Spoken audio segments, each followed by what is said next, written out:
నమస్తే, నేను విజయారెడ్డి.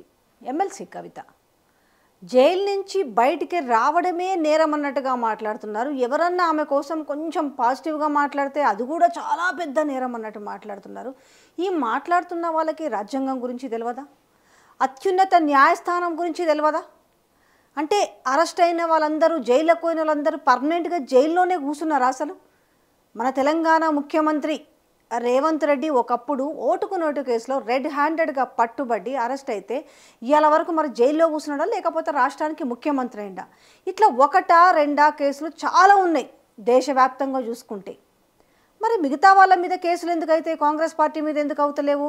కేజ్రీవాల్ ఎందుకు బయటకు వస్తలేడని మాట్లాడుతున్నారు. కానీ అసలు ఆ కేసులో సుప్రీంకోర్టు ఈడీకి ఎలాంటి మొట్టికాయలు వేసిందనే విషయాల్ని వీళ్ళకి తెలియదా? తెలిసినా కూడా కప్పిపుచ్చి మాట్లాడుతున్నాడు. సో ఇవన్నీ మనకు తెలవాలంటే మనతో ఉన్నారు సీనియర్ అడ్వకేట్ గారు, మనతో ఉన్నారు. అడిగి తెలుసుకుందాం. సార్ నమస్తే. సార్ నమస్కారం. సార్, నాకు చాలా విచిత్రంగా అనిపిస్తుంది. లీగల్ అంశాలు బాగా లా చదువుకున్న వాళ్ళకి ఇవి బాగా అర్థమవుతాయి, కానీ మామూలులకైతే అర్థమవుతాయి కదా. ఇవాళ ఎమ్మెల్సీ కవిత బయటికి రావడాన్ని జీర్ణించుకోలేకపోతున్నారు అనుకోవచ్చా, లేకపోతే వీళ్ళకు రాజ్యాంగం గురించి తెలియదా, న్యాయస్థానాల గురించి తెలియదు అనుకోవాలా? ఈ విషయంలో అసలు మీరు ఏం చెప్తారు చెప్పండి. ఈ అన్ని విషయాలు కరెక్టే అనిపిస్తుందండి. ఏంటంటే వాళ్ళకి ఏమి తెలియదు అనేది కూడా కరెక్టే అనిపిస్తుంది. ఎందుకనంటే నిన్నగాక మొన్న సిసోడియా గారికి బెయిల్ ఇచ్చే సందర్భంలో సుప్రీంకోర్టు అప్పటి వరకు 40 సంవత్సరాల క్రితం నుంచి అప్పటి వరకు బెయిల్ మీద వచ్చిన జడ్జిమెంట్స్ అన్నిటిని కూడా సమీక్షించి అందులో జడ్జిమెంట్ ఇచ్చినారు. ఆ జడ్జిమెంట్ ఇస్తూ సుప్రీంకోర్టు ఏమన్నదంటే బెయిల్ అనేది రూల్, ఎవరైనా అరెస్ట్ అయిన వాళ్ళకి బెయిల్ ఇవ్వడం అనేది రూల్, బెయిల్ నిరాకరించడం అనేది ఎక్సెప్షన్. బెయిల్ నిరాకరించడం అనేది అది ఒక మినహాయింపు మాత్రమే, బెయిల్ ఇవ్వడం అనేది రూల్. ఈ దేశం ఈ 40 సంవత్సరాలలో కన్స్ట్రక్టివ్గా ఏం చేసినారంటే కేసులు పెట్టేసేసి విచారణ లేకుండానే శిక్షని ఇంపోజ్ చేస్తూ ఉన్నారు. ఈ కాలంలో మీరు చట్టసభలలో చూడండి, చర్చ ఉండదు. ఎంత దుర్మార్గం అని అంటే కొత్త చట్టాలు 3 చట్టాలు వచ్చినాయి. సిఆర్పిసి, ఐపీసీ, ఎవిడెన్స్ యాక్ట్ని రీప్లేస్ చేసుకుంటే 3 చట్టాలు వస్తాయి. పార్లమెంట్లో ఈ 3 చట్టాలు ఎప్పుడు పాస్ చేసినారు? అపోజిషన్ మొత్తం హౌస్లో లేనప్పుడు మూజు అని ఓటుతోనే పాస్ చేసినారు. అంటే చర్చ లేకుండా పాస్ అయిపోయినాయి. అంటే చట్టం చేసేదానికోసం ఎన్నుకోబడిన ప్రతినిధులు చట్ట నిర్మాణంలో భాగస్వామ్యం లేకుండానే చట్టాలు అవుతుంటే వీళ్ళకి ఏం తెలుస్తుందండి? కాంగ్రెస్ పార్టీ కనీసం ఇన్సిస్ట్ చేసిందా, కనీసం ప్రొటెస్ట్ చేసిందా? మేము లేనప్పుడు మమ్మల్ని సభలో నుంచి బయటకు పంపించినప్పుడు, లేకపోతే మా అంతటా మేమే వాకౌట్ చేసినప్పుడు ఈ చట్టాలను మీరు పాస్ చేసినారు, ఇది దుర్మార్గం అని ఒక మాట మాట్లాడిందా? ఎందుకనంటే దాని కారణం ఏంటంటే ఇవాళ బీజేపీ సభ్యులకు కానివ్వండి, కాంగ్రెస్ సభ్యులకు కానివ్వండి, వీళ్ళతో ట్రావెల్ చేసే మిగతా పార్టీల సభ్యులకు కానివ్వండి, వాళ్ళకు చట్టాలని చర్చించడం కానీ సామాజిక అవసరాన్ని బట్టి చట్టం జరగాలనే కోరిక కానీ లేదు. అది లేదు కాబట్టికనే వాళ్ళకి ఆ చట్టం అంటే ఏందో తెలియదు. చట్టసభల సభ్యులు వాళ్ళకి దాని అర్థం ఏమన్నా తెలుసో తెలియదో నాకైతే అర్థం కావట్లేదు. ఇవాళ అదే చట్టసభల సభ్యులే ఒక ఆయన మంత్రి, ఇంకొక ఆయన ఎమ్మెల్సీ ఏం మాట్లాడుతున్నారు? సుప్రీంకోర్టు ఇచ్చిన ఆర్డర్ని ఆక్షేపిస్తూ ఉన్నారు. నాకు అర్థం కాలేదు. నిన్నగాక మొన్న దీని మీద రివ్యూ చేసేసేసి bail is rule, jail is exception అని సుప్రీంకోర్టు చెప్తే మరి అది చదువుకోరా? అర్థం కాదా? మైండ్లో ఏమన్నా ఏమంటారు, మట్టి ఉన్నదా? లేకపోతే అది మా పని కాదనుకుంటారా? ఈ దేశంలో అత్యున్నత న్యాయస్థానము అంటే final court of final judgement supreme court 2 గంటల వాదనలు విన్న తర్వాత, కౌంటర్ ఫైల్ చేయడానికి వారం రోజులు టైం ఇచ్చిన తర్వాత, కేసు వేసిన తర్వాత 10 రోజులకి కేసు కౌంటర్కి వస్తే అప్పుడు మళ్ళీ వారం రోజులు టైం తీసుకొని వాళ్ళు కౌంటర్ వేసి వాళ్ళు ఆర్గ్యూ చేసిన తర్వాత కోర్టు ఒక ఆర్డర్ పాస్ చేస్తే ఆ ఆర్డర్ చాలా విచక్షణతో కూడుకున్నది, న్యాయబద్ధంగా చట్టబద్ధంగా ఇచ్చిన ఆర్డర్ అది. దాన్ని ఆక్షేపించడానికి కానీ కామెంట్ చేయడానికి కానీ అవకాశం లేదు. కామెంట్ చేస్తే దానికి ఒక పరిధి ఉంటుంది, ఆ పరిధి లోపటే చేయాలి. కానీ కోర్టుని కించపరిచే విధంగా, కోర్టు యొక్క ప్రతిష్టను దిగదార్చే విధంగా మాట్లాడే హక్కు ఎవరికి లేదు. అది నేరపూరితం. దానికి శిక్షింపబడతారు. కంటెంప్ట్ ఆఫ్ కోర్ట్ అవుతుంది అది. ఒక కేంద్ర మంత్రి, అది కూడా హోంశాఖ సహాయ మంత్రిగా ఉన్న ఒక మంత్రి ఈ మాటలు మాట్లాడితే ఏమన్నట్టండి? డైరెక్ట్గానో ఇండైరెక్ట్గా కోర్టు మీద ఆపాదించడమే కదా. ఇది తప్పు. ఇది అంటే తెలిసి ఉండకపోవచ్చు. ఎందుకనంటే వాళ్ళ ప్రవర్తన, వాళ్ళు వాడిన భాష ఇవంతా కూడా తెలిసనే ఉండకపోవచ్చు. తెలిసి ఉండి కూడా అడ్డగోలుగా మాట్లాడతాం, మాకు చెల్లుతుంది మాట్లాడతాం. రౌడీయిజం. నిన్న కూడా చెప్పాను, ఇవాళ కూడా చెప్తాను. అది రౌడీయిజం అన్నట్టు. ఏం చేస్తుంది కోర్టు? కోర్టు అంటే లెక్కలేనితనం. మేమే కదా మొత్తం. కాంగ్రెస్ పార్టీ, బీజేపీ పార్టీ, మీరు ఒక విషయం గుర్తుపెట్టుకోవాలి. ఈ దేశంలో అనేక కేసులైనాయి.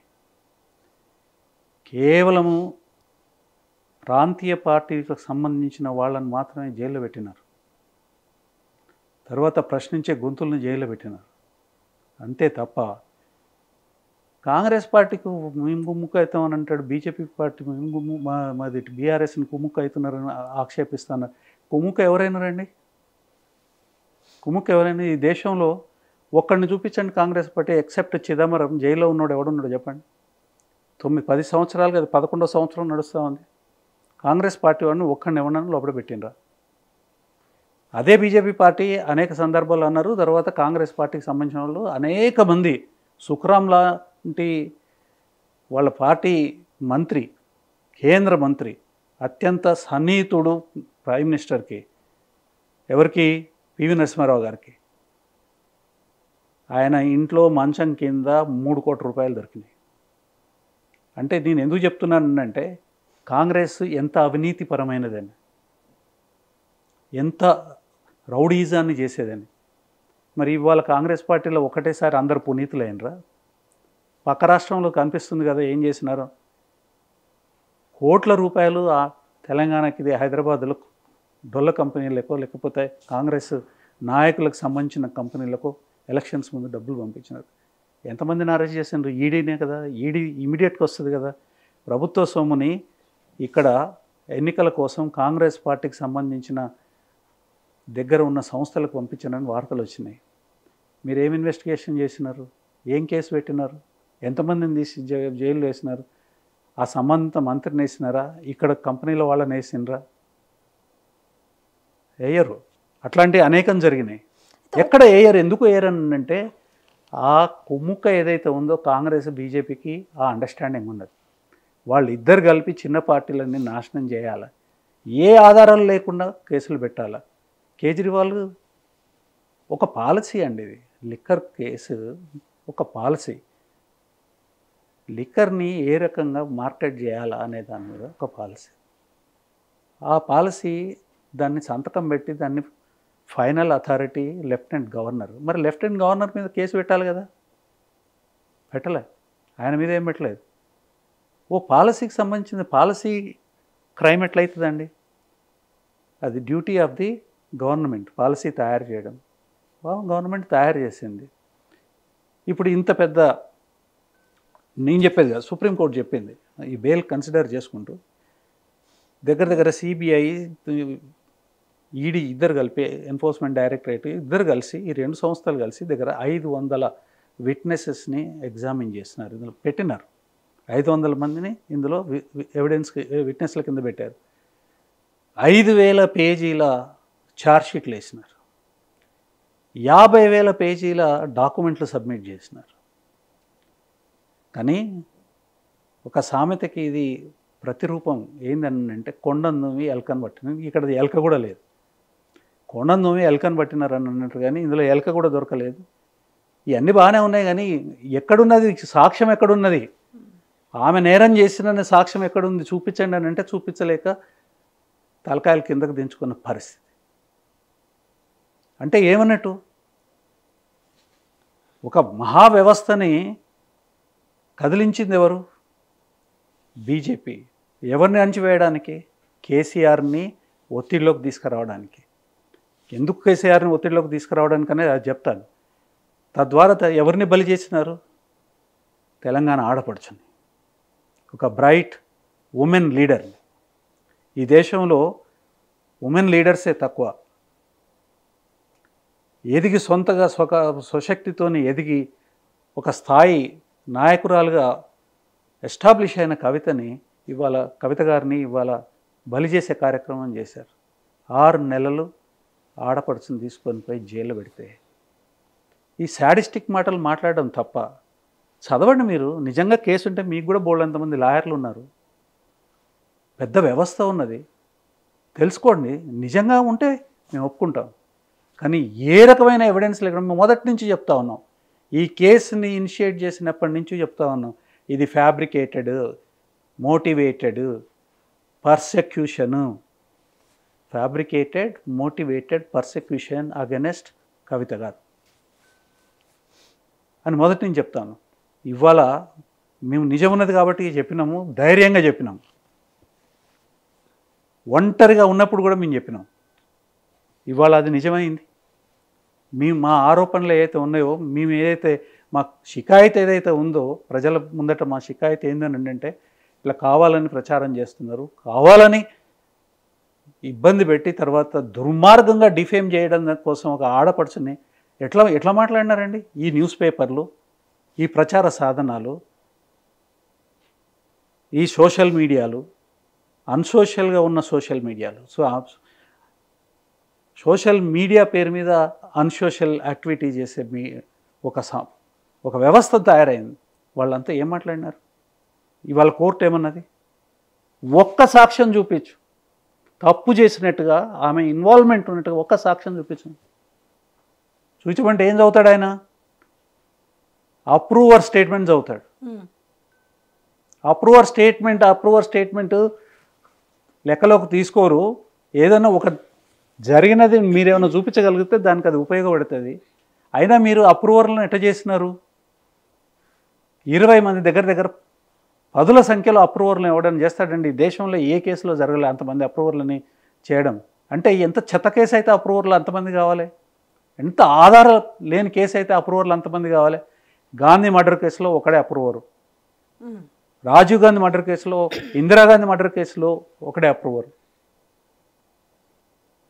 అంటే ఇది దేశాన్ని కుదిపివేసిన కేసులు, నిజంగా జరిగిన కేసులు, తర్వాత కళ్ళ ముందు అందరూ చూసిన దాని ఫలితం చూసిన కేసులు. ఆ కేసులలోనే అప్రూవర్లు ఒకళ్ళు ఇద్దరు ఉండరు. అంటే దీంట్లో కేసు లేదని అని అర్థం. ఎంత దిక్కుమాలిన కేసు అని అంటే దీంట్లో 10ల సంఖ్యలో అప్రూవర్స్ వస్తారండి. ఒకడు 50 కోట్ల రూపాయలు బీజేపీ పార్టీకి చందా కడతాడు, వాడు తెల్లారి అప్రూవర్ అయిపోతాడు, వానికి బెయిల్ వస్తుంది. ఏం జరుగుతుందండి దేశంలో? ఇంకొకడేమో ఆదానిని బండబూతులు తిడతాడు, ఆదాని మీద కేసు ఉండదు, వీని మీద కేసు ఉండదు. తర్వాత ఆదానిని ఎంటేసుకొని వస్తుండని బీజేపీని ఆక్షేపించిన రేవంత్ రెడ్డి ఆదానికి ఇక్కడ మొదటి కాంట్రాక్ట్ ఇచ్చినాడు. మీరు ఎవరు డ్రామాలు చేస్తున్నారు? ఎవరు డ్రామాలు చేసేది? మీరు కుమ్ముక్కయ్యి వీడేమో బీజేపీలో విలీనమవుతున్నామని ఓ షెడ్యూల్ ఇస్తాడు. అయిపోయింది రేపో మాపో అంటే ఇది ఏమంటారు, దానికి పదవులు కూడా డిక్లేర్ చేస్తారు. వాడేమో కాంగ్రెస్తో కుమ్ముకైనమని వాడంటాడు. మాకు నిజంగానే వాంతో వీంతో కుమ్ముకయ్యేది ఉంటే గిన్ని రోజులు ఎందుకు ఉండాలి జైల్లో? అయినా మీ సకదనానికి మీ దగ్గర కుమ్ముకయ్యేది ఎందుకు కావాలి? మీతో ఎందుకు చేరాలి? మీ దగ్గర ఏమున్నదని చేరాలి? దరిద్రం తప్ప మీ మెదడులో దరిద్రమే ఉన్నది, మీ చేతలలో దరిద్రం ఉంది, మీ పరిపాలన ఫలితం కూడా దరిద్రమే ఉన్నది. ఎందుకు చేరుతాం మేము? కొట్లాడి సాధించిన కేసీఆర్ గారి నాయకత్వంలో కొట్లాడి 14 సంవత్సరాలు కొట్లాడి అనేక మంది ప్రాణాలను త్యాగం చేసి ప్రభుత్వం ఏర్పరచుకొని మేము ప్రభుత్వాన్ని నిష్క్రియాపరమైన ప్రభుత్వాన్ని కాదు నడిపింది, బ్రహ్మాండమైన ప్రభుత్వాన్ని నడిపింది. బ్రహ్మాండమైన ఒక ఉద్యమ రీతిలో డెవలప్మెంట్ జరిగింది తెలంగాణలో. ఇవాళ కాంగ్రెస్ పార్టీకి ఆ డెవలప్మెంట్ చేయడం చేతగాట్లేదు, దాన్ని నిలుపుకోవడం చేతగాట్లేదు. కట్టండ్రా నాయన అనంటే కూలగొడుతున్నారు. పేర్లు మారుస్తున్నారు. అవేనా మార్పునని ప్రజలను మిమ్మల్ని నమ్మి మార్పుకి మీకు అవకాశం ఇస్తే మీరు చేసిన పని ఏంది? టీఎస్ అంటే టీజీ అని అంటే అర్థం ఉన్నదండి అందులో. టీఎస్ అంటే తెలంగాణ స్టేట్, టీజీ అని అంటే తెలంగాణను 2 ముక్కలు చేసి తెలంగాణ. ఎవడన్నా మెదడున్నట్టు చేసే పనేనండి అది. ఇది మార్పా? దీన్ని ప్రశ్నిస్తే ట్రోలింగులు, హింస, కేసులు, జైలు. ఒక విషయం తెలుసుకోవాలి, ఇక్కడ రేవంత్ రెడ్డి గారైనా అక్కడ మోడీ గారైనా ఒక విషయం తెలుసుకోవాలి.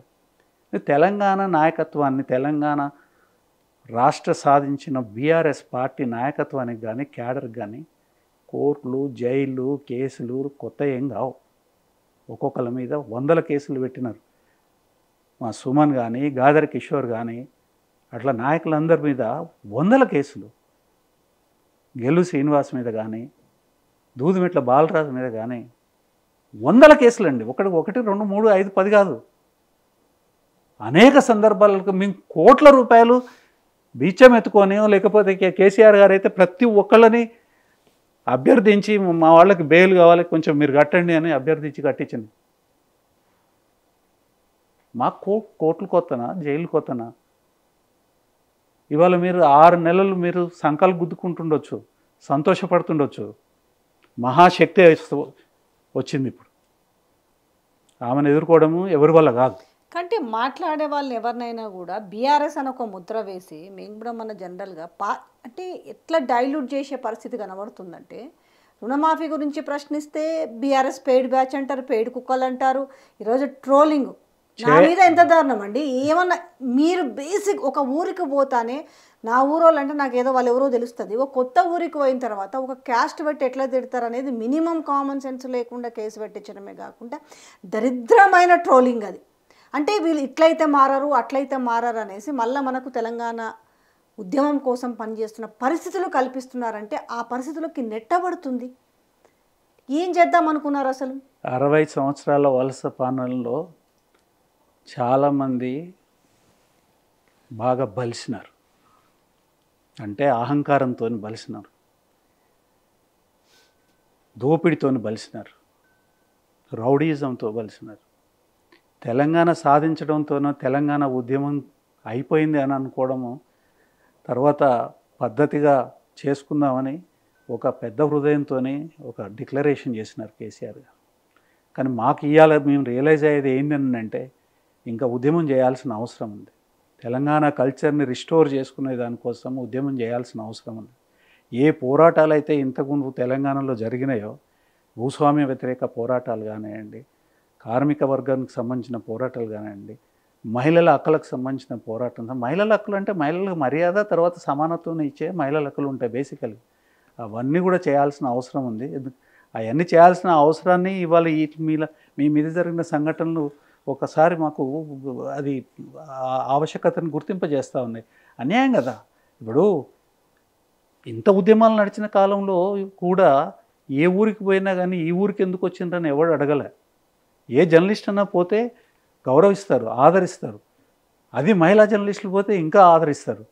అట్లాంటిది ఇవాళ మీ మీద జరిగింది ఒక బీభత్సమైన విషయం. తర్వాత అది పూర్తిగా నాట్ ఓన్లీ ఇల్లీగల్, ఇమ్మోరల్. ఒక చీఫ్ మినిస్టర్ ఊరికి పోతే చూసుకోవాల్సిన పద్ధతి ఏందండి? కేసులు పెట్టి పంపిస్తారు కాదు కదా. నేను కేసుల గురించి నేను చేయట్లేదు. అక్కడ జరిగిన సంఘటన విజువల్స్ చూసిన తర్వాత అనిపిస్తాను, అంటే తెలిసే చేస్తున్నారా? మదంతో కళ్ళు బైర్లు గమ్మి చేస్తున్నారా? ఎందుకు చేస్తారండి ఇది? నాకు తెలిసి ఎవడని తెలిసినోడు ఎవడు చేయడు. లేదు అని అంటే సిస్టమ్ మీద ఎవరికి నమ్మకం లేకుంటే ఎందుకు పోవాలని మాట్లాడుతున్న వాళ్ళ గురించి నాకు ఎందుకు పోరండి? కాదండి, ఎందుకు రాజ్యాంగంలో ఉంది ఎక్కడైనా ముఖ్యమంత్రి ఏ ఊరికి? రాజ్యాంగంలో ఒక హక్కు చాలా స్పష్టంగా ఉన్నది. You can go to any nook and corner of this country. Citizen ఎవరైనా సరే ప్రతి దేశంలో మూలలో ఎక్కడికంటే అక్కడికి పోయే హక్కు ఉన్నది. ఏ ఊరికైనా పోవచ్చు, ఎక్కడైనా స్థిరపడవచ్చు. ఒక ఏజెన్సీ ఏరియాలలో తప్ప, కొన్ని రిస్ట్రిక్టెడ్ ప్లేసెస్లో తప్ప. అక్కడ ఆ ప్రాంత ప్రజల యొక్క హక్కులను కాపాడేదానికోసం రాజ్యాంగం కొన్ని నిబంధనలు పెట్టింది, అక్కడికి పోకూడదు, పోవచ్చు కానీ ఆడ స్థిరపడవద్దు అంతే. పోకూడదు అనేది ఎక్కడ లేదండి, పోకూడదని ఎక్కడ లేదు, ఎవరు ప్రూవ్ చేయలేదు. రేవంత్ రెడ్డి గారు అక్కడ పుట్టినారండి, ఆయన పుట్టడం వల్ల ఆ గ్రామంలో పుట్టానని ఆ గ్రామం పేరు చెప్పుకుంటాడు. కానీ నేను ఇక్కడ పుట్టిన కాబట్టి కొండారెడ్డిపల్లె రేవంత్ రెడ్డి తోని కొండారెడ్డిపల్లెకి ఊరు రాలేదు, కొండారెడ్డిపల్లెతోనే రేవంత్ రెడ్డికి ఊరు వచ్చి అది పేరు వచ్చింది. కొండారెడ్డిపల్లె అని ఎవరు చెప్పుకుంటారు అడ్రస్? ఆడ పుట్టినోడు చెప్పుకుంటాడు, కానీ అది జాగీర్ కాదు కదా, సొంతం కాదు కదా. ఆ ఊళ్ళోకి రాకుండా ఎట్ట చేస్తావు నువ్వు?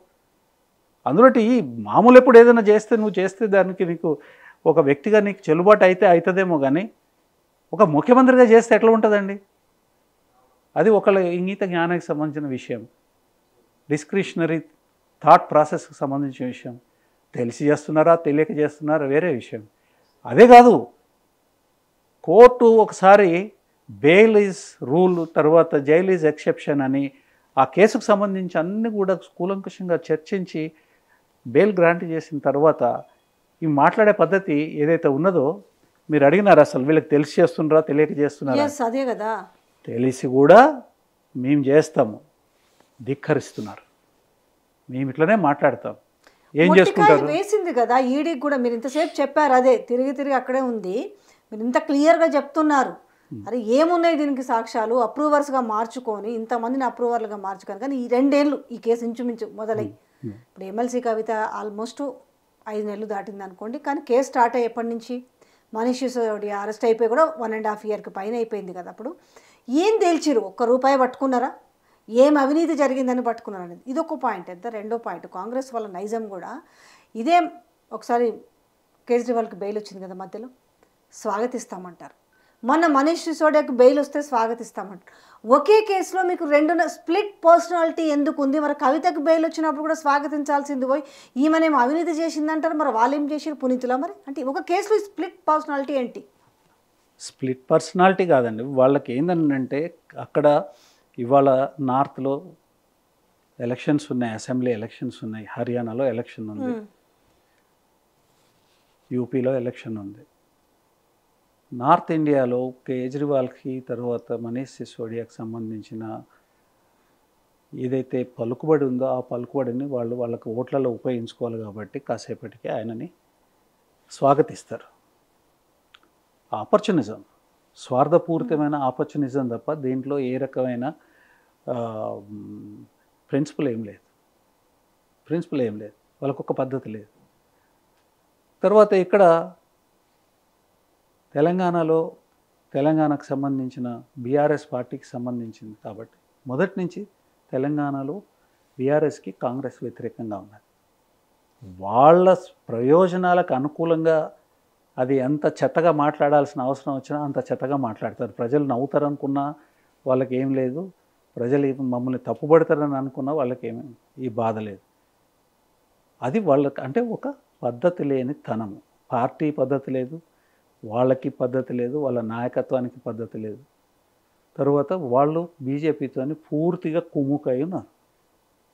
బీజేపీతోని కుమ్ముకై ఉన్నారనే దానికి నేను ఉదాహరణలు చెప్పినాను. కాంగ్రెస్ పార్టీలో ఎంత అవినీతి ఉండాలో అంత అవినీతి ఉంటుంది. ఎప్పుడు కూడా అవినీతి అనేది వాళ్ళకి ట్రేడ్ మార్క్. ఇప్పుడు కుమ్మక్క అయ్యిండ్రు, ఇంకా రేపో మాపో విలీనం అవుతుంది అని అన్నారు. మరి ఇదే ఇప్పుడు ఆ పార్టీ నుంచి ముఖ్యమంత్రి అయిన వ్యక్తి కూడా ఓటుకు నోటు కేసులోనే రెడీ హ్యాండెడ్గా దొరికి జైలుకి పోయిండు కదా. శాశ్వతంగా జైల్లో ఉన్నాడా? తన హక్కుల కోసం కొన్ని ఉంటాయి కదా, మీ లా ప్రకారం అయితే బయటకు వచ్చిండు కదా, మరి అందరికీ అవే ఎందుకు వర్తించవు? అంటే ఆ మాట్లాడుతున్నప్పుడు కొంచెము అదే ఒక సామెత గురువింద గుర్తొస్తుంటుంది అన్నట్టుగా, మరి ఎందుకు తెలియదు అంటున్నా. కొన్నన్నా తెలియకపోతే తెలుసుకొని మాట్లాడుకోవడం అనేది ఏం లేదండి, తెలియకపోవడం ఏమీ లేదు. సో ఇంకా పలచన చేయాలి, రేపు ఏమైనా అగ్రెసివ్గా మాట్లాడతారేమో. మీరు ఒకటే ఓటుకు నోటు గురించి మాట్లాడుతూ ఉన్నారు, చాలా కేసులు ఉన్నాయి. చాలా ఉన్నాయి కానీ అఫిడవిట్ తీసి చూసుకోండి, అఫిడవిట్ తీసుకొని చూడండి, ఆయన ఎన్నికల కమిషన్ కేసుని అఫిడవిట్ తీసుకొని చూడండి. అనేక కేసులు, చాలా కేసులు ఉన్నాయి, చాలా సీరియస్ అఫెన్సెస్కి సంబంధించిన కేసులు ఉన్నాయి. జనం ఆలోచించాలండి, అదంతా ఇప్పుడు దీంట్లో ఏది ఎవరికి తెలియని విషయం కాదు. ఓ టైం వస్తుంది ఆలోచిస్తారు. ప్రశ్నిస్తారేమో అనుకున్న వాళ్ళని అందులో ఎంతమందిని పెడతారు? మహిళలనైతే కాదు కాదు, ఎంత ఘోరంగా ట్రోల్ చేస్తున్నారు. ఎంతమందిని పెడతారండి ప్రశ్నిస్తే? ఎంతమందిని పెడతారు? జైల్లో పంపిస్తాడు. మీరు ఏం చేయగలుగుతారు? మీరు జైల్లో పంపిస్తారు సార్, హత్యలు చేయించగలుగుతారు. ఎంతమంది చేస్తారు? మీరు హిట్లర్ కన్నా గొప్పోళ్ళ, ముసోలిని కన్నా గొప్పోళ్ళ మీరు అణచివేతలలో? ఎవరు ఏం చేయగలుగుతారు మీరు? ఇందిరాగాంధీ, మీ ఇందిరాగాంధీ మీరు మొత్తం దేశాన్ని తలుపులు మూసేసేసింది. రాజకీయ హక్కులకి తర్వాత రాజ్యాంగ హక్కులని క్లోజ్ చేసేసేసి మొత్తం దేశం మీద చీకటిని దోలింది. ఆమె కన్నా గొప్పలా మీరు? రాజకీయ అవసరాల కోసము, రాజకీయంగా బాగుపడడం, వాళ్ళ పార్టీకి ఇది తీసుకొచ్చుకోవడం కోసం మీరు బాబ్రీ మసీద్ ఇష్యూ తీసుకొని వచ్చినారు. అంతకు మునుపు మీరు పంజాబ్ని దానం చేసినారు. ఢిల్లీలో మొత్తం ఊచకోత కోసినారు. ఈ చరిత్ర ఏం తక్కువనండి. ఎన్ని కేసులు ఉన్నాయండి? కాంగ్రెస్ అన్నారు కదా, కాంగ్రెస్ కాస్త కాంగ్రెస్ అయినది. మీరు నీతులు చెప్పేటోళ్ళ? ఎవరి మీద చెప్తున్నారు నీతులు మీరు? కవిత మీద చెప్తున్నారు. కవిత గారు ఏంది? కల్వకుంట్ల కవిత గారు ఏంది? జాగృతి పెట్టినారు. బతుకమ్మని రిస్టోర్ చేసినారు. బతుకమ్మ ఆడాలనంటే ఒక న్యూనతా భావాన్ని క్రియేట్ చేసి ఒక వెకిలి నవ్వులు నవ్వే వాళ్ళ ముందటనే ఇవాళ బతుకమ్మని ప్రపంచానికి ఆవిష్కరించింది ఆమె. ఎన్ని రకాల పనులు చేసిండ్రో అవన్నీ కోర్టు ముందు పెట్టినాం. కోర్టు పరిశీలన చేసింది, అప్రిషియేట్ చేసింది ఆమె వర్క్ని, జాగృతికి సంబంధించిన వర్క్ని అప్రిషియేట్ చేసింది. తర్వాత నేరం ఆపాదించబడిందండి. నేరం ప్రూవ్ అవ్వలేదు ఆమె మీద. ఈ సోకాల్డ్ ట్రోలింగ్లో వాళ్ళు ఎవరో మనుషులు, వాళ్ళకి బయట కనిపించారు, కానీ వాళ్ళు నిజంగానే అసలు మనుషులేనని నాకు అనిపిస్తుంది. సంస్కారం లేదా? తల్లిదండ్రులకు పుట్టలేదా వాళ్ళు? ధైర్యం ఉంటే బయట మాట్లాడాలి, బయటకు వచ్చి మాట్లాడాలి. ఒక తల్లికి ఒక తండ్రికి పుట్టిన వాళ్ళు అయితే బయటకు వచ్చి మాట్లాడాలి. స్త్రీల మీద అట్లా మాట్లాడడం, ఆవిడ విషయంలో కాదు, మీ విషయంలో కూడా. ఇదే సంస్కృతి. నారీ దేవత అని మాట్లాడే పార్టీ అదే చేస్తుంది. తర్వాత వాళ్ళ పార్టీ ప్రెసిడెంట్ మహిళ ఉన్న పార్టీ కూడా అదే చేస్తూ ఉంది. వీళ్ళు వెనక ఉన్నది వీళ్ళు, ఈ ట్రోలింగ్ చేసే వాళ్ళ వెనకాల ఉన్నది వీళ్ళు కాదా? వీళ్ళ బొమ్మలు పెట్టుకునే చేస్తూ ఉన్నారు. వీళ్ళ బొమ్మలు పెట్టుకునే వాళ్ళు చేస్తూ ఉన్నారు. ఎన్నాళ్ళు పట్టాలి మీకు? 77 ఏళ్ళు సరిపోలేదా ఇంకా మీకు? మీరు మారేదానికి సరిపోదా మీకు? కనీసం స్త్రీలకి గౌరవించాలనే బుద్ధి సిగ్గు లేకపోతే మీరు ఎట్లా మనుషులు అవుతారు? ఆవేదన అండి, బాధ. నాకేమో ఎవరన్నా తిడితే మాకేమొస్తుంది చెప్పండి? చిన్నపిల్లగాని పట్టుకొని తిట్టినాడు కదా హిమాంశు. చాలా చిన్నతనం చిన్న లేదు పెద్ద లేదు. ఒక బాలల హక్కుల గురించి కానీ వాళ్ళకి ఏం సంబంధం అండి? నోటికి ఎంత వస్తే అంత, ఏది పడితే అది మాట్లాడతారు. ఏది పడితే అది మాట్లాడతారు. ఎట్లా పడితే అట్లా మాట్లాడతారు. ఇప్పుడు నేను ఇంకొకటి కూడా చెప్తానండి, నాకేం ఇబ్బంది ఏం లేదు. వీళ్ళు మాట్లాడుతుంటే ప్రజలు కూడా ఎందుకంటే రిసీవ్ చేసుకోవాలి. ఇదా నాయకత్వం అంటే? ఇదేనా? ఇట్లా చేసేవాళ్ళు ఏం నాయకత్వం అని ఇస్తారు? ఆలోచించాలి కదా ఒక్కసారన్నా కనీసం. ఏంది వీళ్ళు ఇట్లా మాట్లాడతారు? వీళ్ళు అసలు కరెక్టేనా వీళ్ళు అనే ఆలోచన ప్రజలు కూడా చేయకపోతే ఎట్లా? బుద్ధిజీవులు కూడా చేయకపోతే ఎట్లా? ఒక పైచాచిక ఆనందానికి మనం లోనైపోయి క్షణికంగా వాళ్ళకు ఓట్లు వేస్తే ఇవాళ చూడండి. స్టేషన్కి అంటే ఇంకేం చేయాలి ఇప్పుడు? ఎవరైనా మాట్లాడితే వీళ్ళని ఏదో రకంగా ఫస్ట్ దెబ్బ కొట్టినా మర్చిపోతారు, దాడి చేసినా మర్చిపోతారు. వాళ్ళ మీద ట్రోల్ చేస్తే ఇంట్లో కుటుంబ సభ్యులు ఎందుకు ఇది బజార్లో వేసుకోవడం, ఎందుకంటే బజార్లకు ఇడ్చాలి ఏదో రకంగా అనేది ప్రయోగం చేస్తున్నారు తప్పితే ఎవరు చేస్తారండి? చట్టాన్ని పక్కన పెట్టి క్రైమ్ని, క్రిమినల్ యాటిట్యూడ్తో పనులు ఎవరు చేస్తాడండి? క్రిమినల్ చేస్తారు, నాయకులు చేయరు. మరి క్రిమినల్ని పెంచి పోషిస్తుంటారా? క్రిమినల్సే అధికారంలో ఉన్నారు.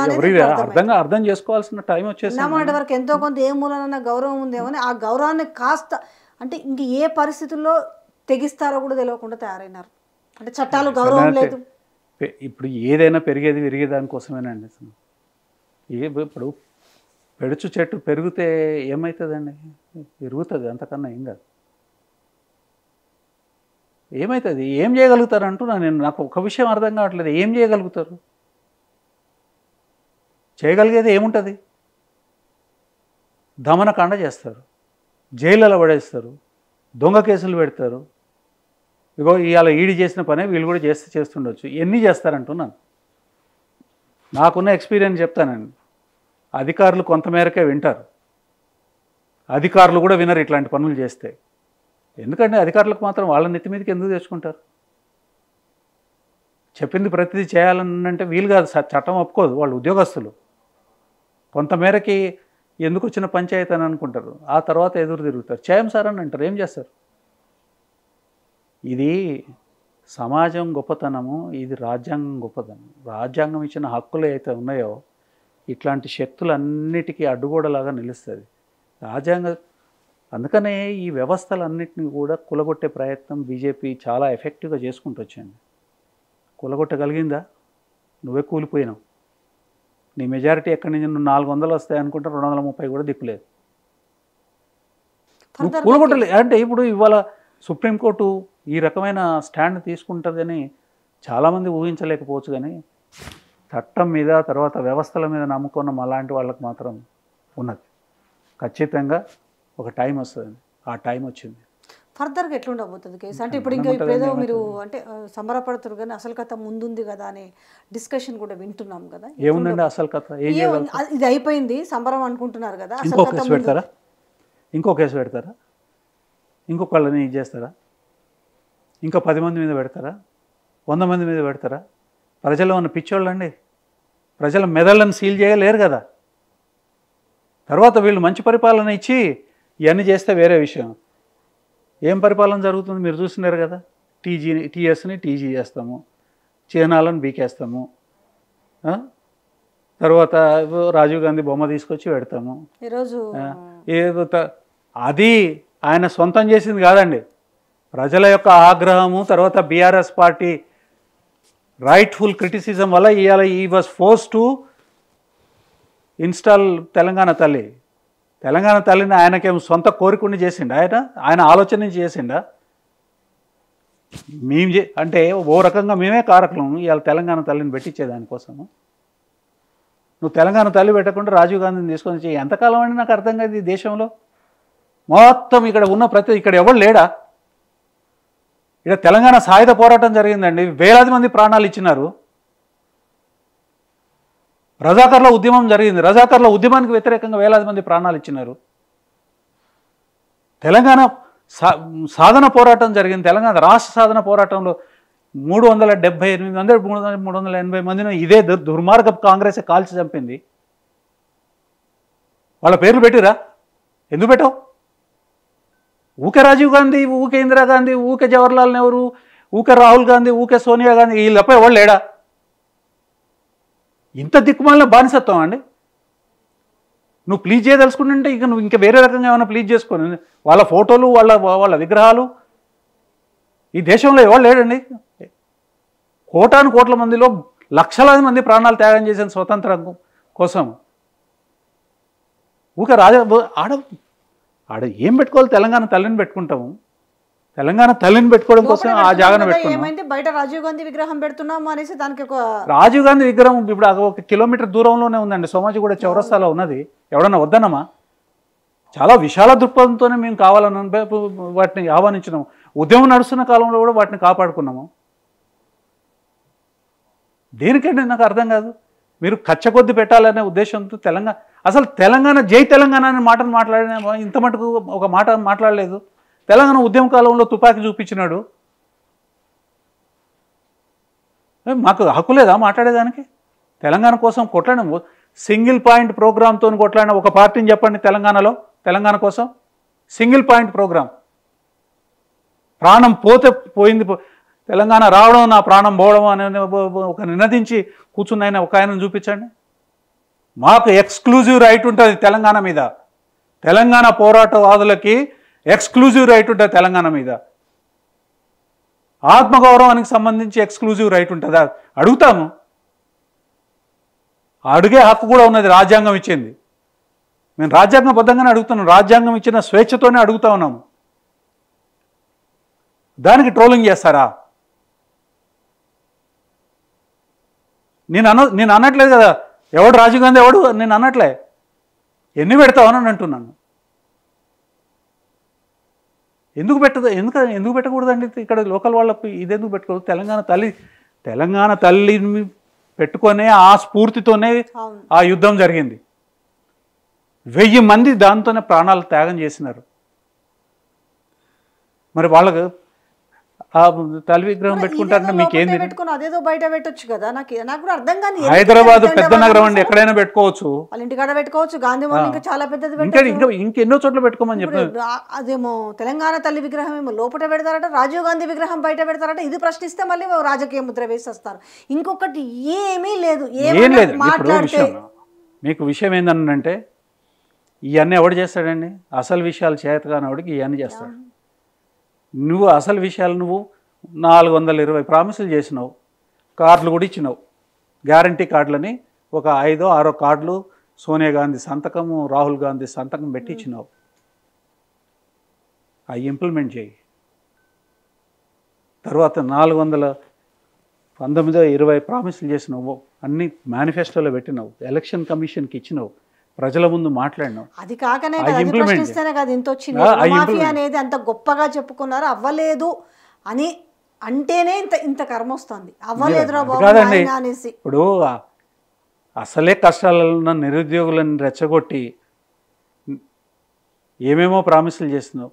నీకు ₹1 ఫైనాన్షియల్ బర్డెన్ పడని, ₹1 కూడా, ఒక నయా పైసా ఫైనాన్షియల్ బర్డెన్ పడని ఒక్క డిమాండ్ మీరు ఎందుకు ఇది చేయట్లేదండి? ఒకటే డిమాండ్. వాళ్ళు ఏమని అంటుందంటే మీరు ఈ జోన్ ఆఫ్ కన్సిడరేషన్ని పెంచండి. ఎందుకు చేయట్లేదు? మీరు చేస్తానని చెప్పినారు. మీరు ఇందిరా పార్క్ దగ్గర పోయి వాళ్ళ దగ్గర పోయి కూర్చొని చెప్పినారు. అంటే మోసం చేసి నీ మోసాన్ని ఇలా క్వశ్చన్ చేస్తే నువ్వు ఏం చేస్తున్నావు? వీటన్నిటిలో నుంచి దృష్టి మళ్లించాలా. అందుకని ఈ పనులని ఈ విగ్రహాలు పెట్టేదైతేంది, తర్వాత రోడ్ల పరిస్థితి చూడండి. ఇవాళ ఎట్లాంటి రోడ్లు అయిపోయినాయి, దెబ్బకే అయిపోయినాయి, కథం. విగ్రహాలు, పేర్లు మార్చుడు, ఈ రకమైన డైవర్షన్ టాక్టిక్స్. ఇవాళ ఒక చిన్న పిలుపు, మీకు రాని వాళ్ళు షికాయత్ చేయండి, మీకు రైతు బంధు రాని వాళ్ళు షికాయత్ చేయమని ఒక పిలిపిస్తే 2 రోజుల్లో ఎంతమంది పంపించినారండి షికాయత్ని? 1,31,000 మంది పంపించినారు 2 రోజులలో.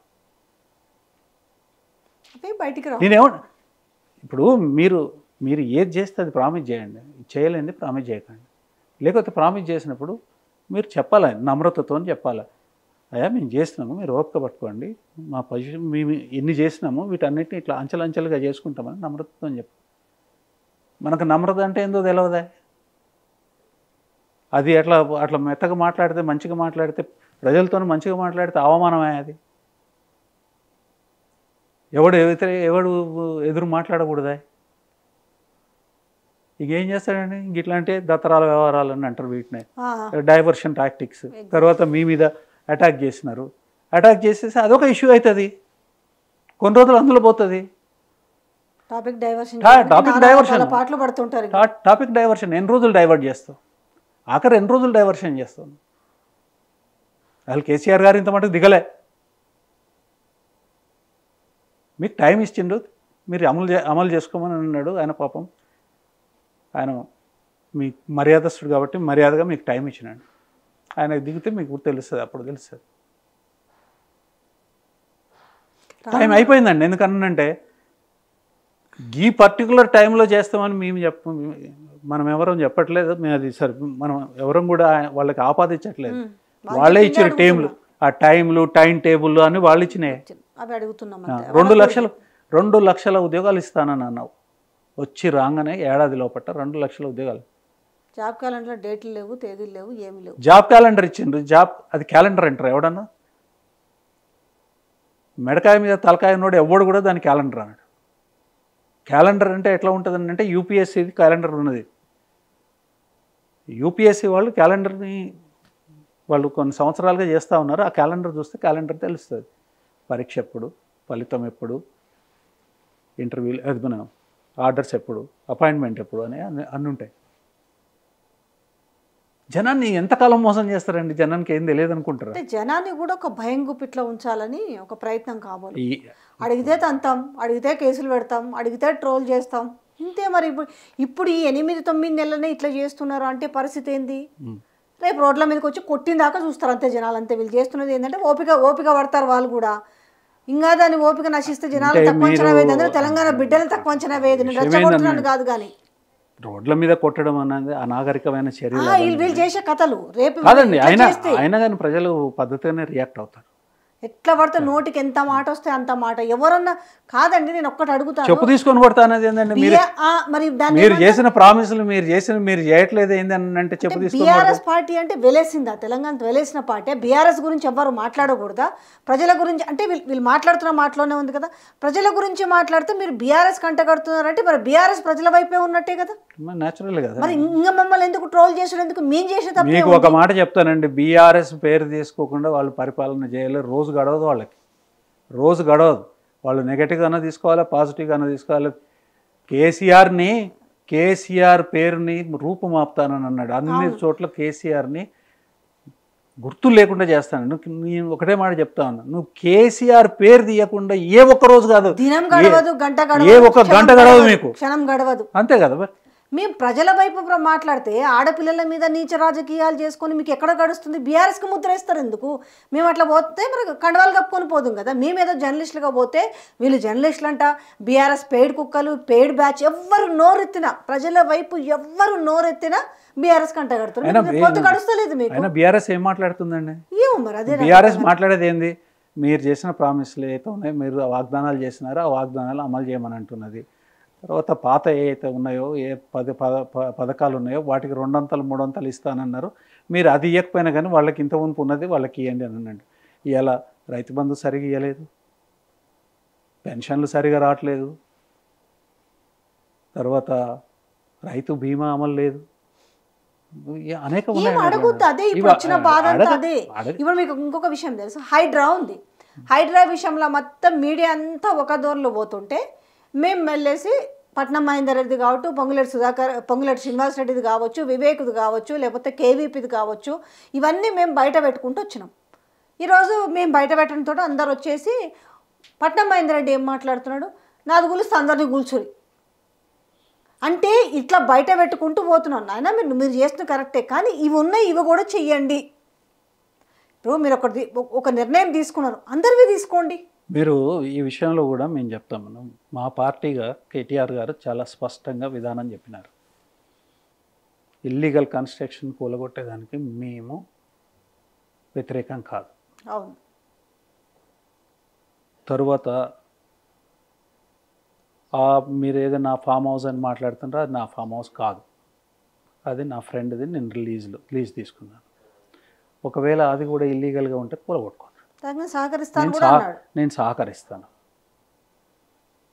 దీంట్లో తాత్పర్యం. తర్వాత ఇంకోటి కూడా చెప్తాను, 77 సంవత్సరాల పరిపాలన, ఊరికే 77 సంవత్సరాల గురించి ఎందుకు చెప్తున్నానంటే దాంట్లో 30 భాగం పరిపాలన చేసింది కాంగ్రెస్ పార్టీ. 30 భాగం పరిపాలన చేసింది కాంగ్రెస్ పార్టీ, తర్వాత టీడీపీ, తర్వాత బీఆర్ఎస్. ఈ ఇల్లీగల్ కన్స్ట్రక్షన్స్ అన్నీ కూడా అనాదిగా కట్టుకుంటూ వచ్చినాయి, చాలా ఉన్నాయి. దాంట్లో మిడిల్ క్లాస్ ఉన్నారు, పేదలు ఉన్నారు. సరే, ఇది ఎన్నడైనా దీనికి వాళ్ళకు సడన్గా ఇట్లాంటిది ఏదైనా జరిగితే ఇబ్బంది పడతారనే ఉద్దేశంతో మిడిల్ క్లాసు, పేదలకు సంబంధించిన ఇండ్లని రెగ్యులరైజేషన్ కోసం ఒక స్కీమ్ పెట్టి, ఆ స్కీమ్ని అపోజ్ చేసింది ఎవరండి? ఆ స్కీమ్ని అపోజ్ చేసింది. మరి ఇవాళ హైడ్రా కమిషనర్ ఏం మాట్లాడుతున్నారు? మేము పేదలయ్యి టచ్ చేయమని అన్నట్టు, మిగతా కూలగొడతామని అన్నట్టు. కూలగొట్టేదానికి ఒక పద్ధతి ఉన్నది, చట్టం ఉన్నదండి. ఏది పడితే అది, ఎవరు పడితే అది కూలగొట్టేదానికి లేదు. నోటీస్ ఇవ్వాలి, వివరణ తీసుకోవాలి, తీసుకున్న తర్వాత ఒక స్పీకింగ్ ఆర్డర్ పాస్ చేయాలి, ఆ తర్వాత కూలగొట్టండి.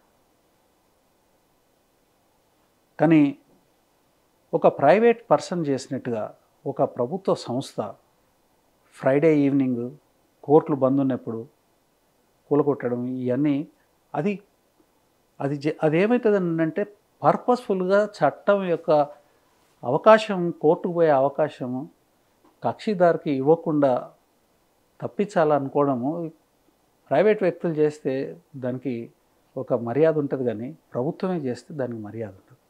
ఇట్లాంటివి కాకుండా ఫేర్గా చేయమని చెప్పి మేము చెప్పేది అది. చట్టాన్ని వాళ్ళు ఎట్లా ఉల్లంఘిస్తున్నారో చట్టాన్ని అందుబాటులో లేకుండా మీరు ఇండైరెక్ట్గా అదే చేస్తూ ఉన్నారు. ఆ పని చేయండి, చట్టం కానీ కోర్టు కానీ. ఇప్పుడు వాళ్ళ ముందున్న ఒక టాస్క్ ఏంటంటే ఓవైసీ ఫాతిమా కాలేజ్కి సంబంధించి నడుస్తుంది. ముందుకు పోతే నుయ్యి, వెనక్కి పోతే గొయ్యి అన్నట్టు ఉంది. ఇప్పుడు కూలగొడితే ఒక బాధ, కూలగొట్టకపోతే ఒక బాధ అలా కనిపిస్తుంది కదా. ఓవరాల్గా హైడ్రా ఫ్యూచర్ ఎట్లుండబోతుంది? అంటే మీరు హైడ్రా గురించి మనం ఇది మొదలు పెట్టేటప్పుడు ఆలోచించుకోవాలండి. ఏదైనా నాన్ డిస్క్రిమినేటివ్గా, తర్వాత ఈక్వల్గా చేయాలి. చట్టం ముందు అందరు సమానం, అందరు సమానమే. మీరు అది చేయదలుచుకుంటే అట్లనే చేయాలి, లేకపోతే ఎవరి మీద చేయద్దు. కొంతమంది వదిలేస్తే కాదు, వదిలేస్తే అందరిని వదిలే, లేకపోతే అందరి మీద చేయాలి. ఓవైసీ అయింది, ఎవరు పేర్లు అవసరం లేదు, ఎవరిదైనా చేయాల్సిందే, ఎవరిదైనా చేయాలి. చాలా ఉన్నాయి, ఇవాళ నేను మాట్లాడకూడదు కానీ చాలా ఉన్నాయి. ఎందుకంటే నేను మాట్లాడే వానీళ్ళు వీనీళ్ళు కూలగొట్టమని చెప్పేది అది కరెక్ట్ కాదా. మీరు అందరికీ చట్టాన్ని సమానంగా అమలు చేయండి. వాడు పెద్దోడు కానివ్వండి, వాడు ఎవడన్నా కానీ, ఎంత పవర్ఫుల్ అయినా సరే ఈక్వల్గా చేయండి. కానీ ఒకరికి ఒక జస్టిఫికేషను, ఇంకొక జస్టిఫికేషన్ పెట్టేసి వాళ్ళని వదిలేసేసి మిగతా వాళ్ళని చేస్తానన్నట్టుగా అది పద్ధతి కాదు. ప్రజలు చూస్తుంటారు కదా. ప్రజాస్వామ్యంలో ఏంటండి, ప్రజాస్వామ్యంలో కోర్టులను మీరు కోర్టులను ధిక్కరిస్తే తర్వాత దాన్ని పరిశీలించి తీర్పు చెప్పేది ప్రజలు. ఈ రెండు తప్ప వేరే ఏం లేదు. కాబట్టి ఖచ్చితంగా హైడ్రా యాక్టివిటీ ఎట్లా ఉండాలి అని అంటే అది చట్టబద్ధంగా ఉండాలి, సమానంగా ఉండాలి, ఎవరికైనా ఈక్వల్గా ఉండాలి. అంతే తప్ప ఒకడికి పెద్దగా ఒకడికి చిన్నగా. మీరు పాలసీ చేయండి.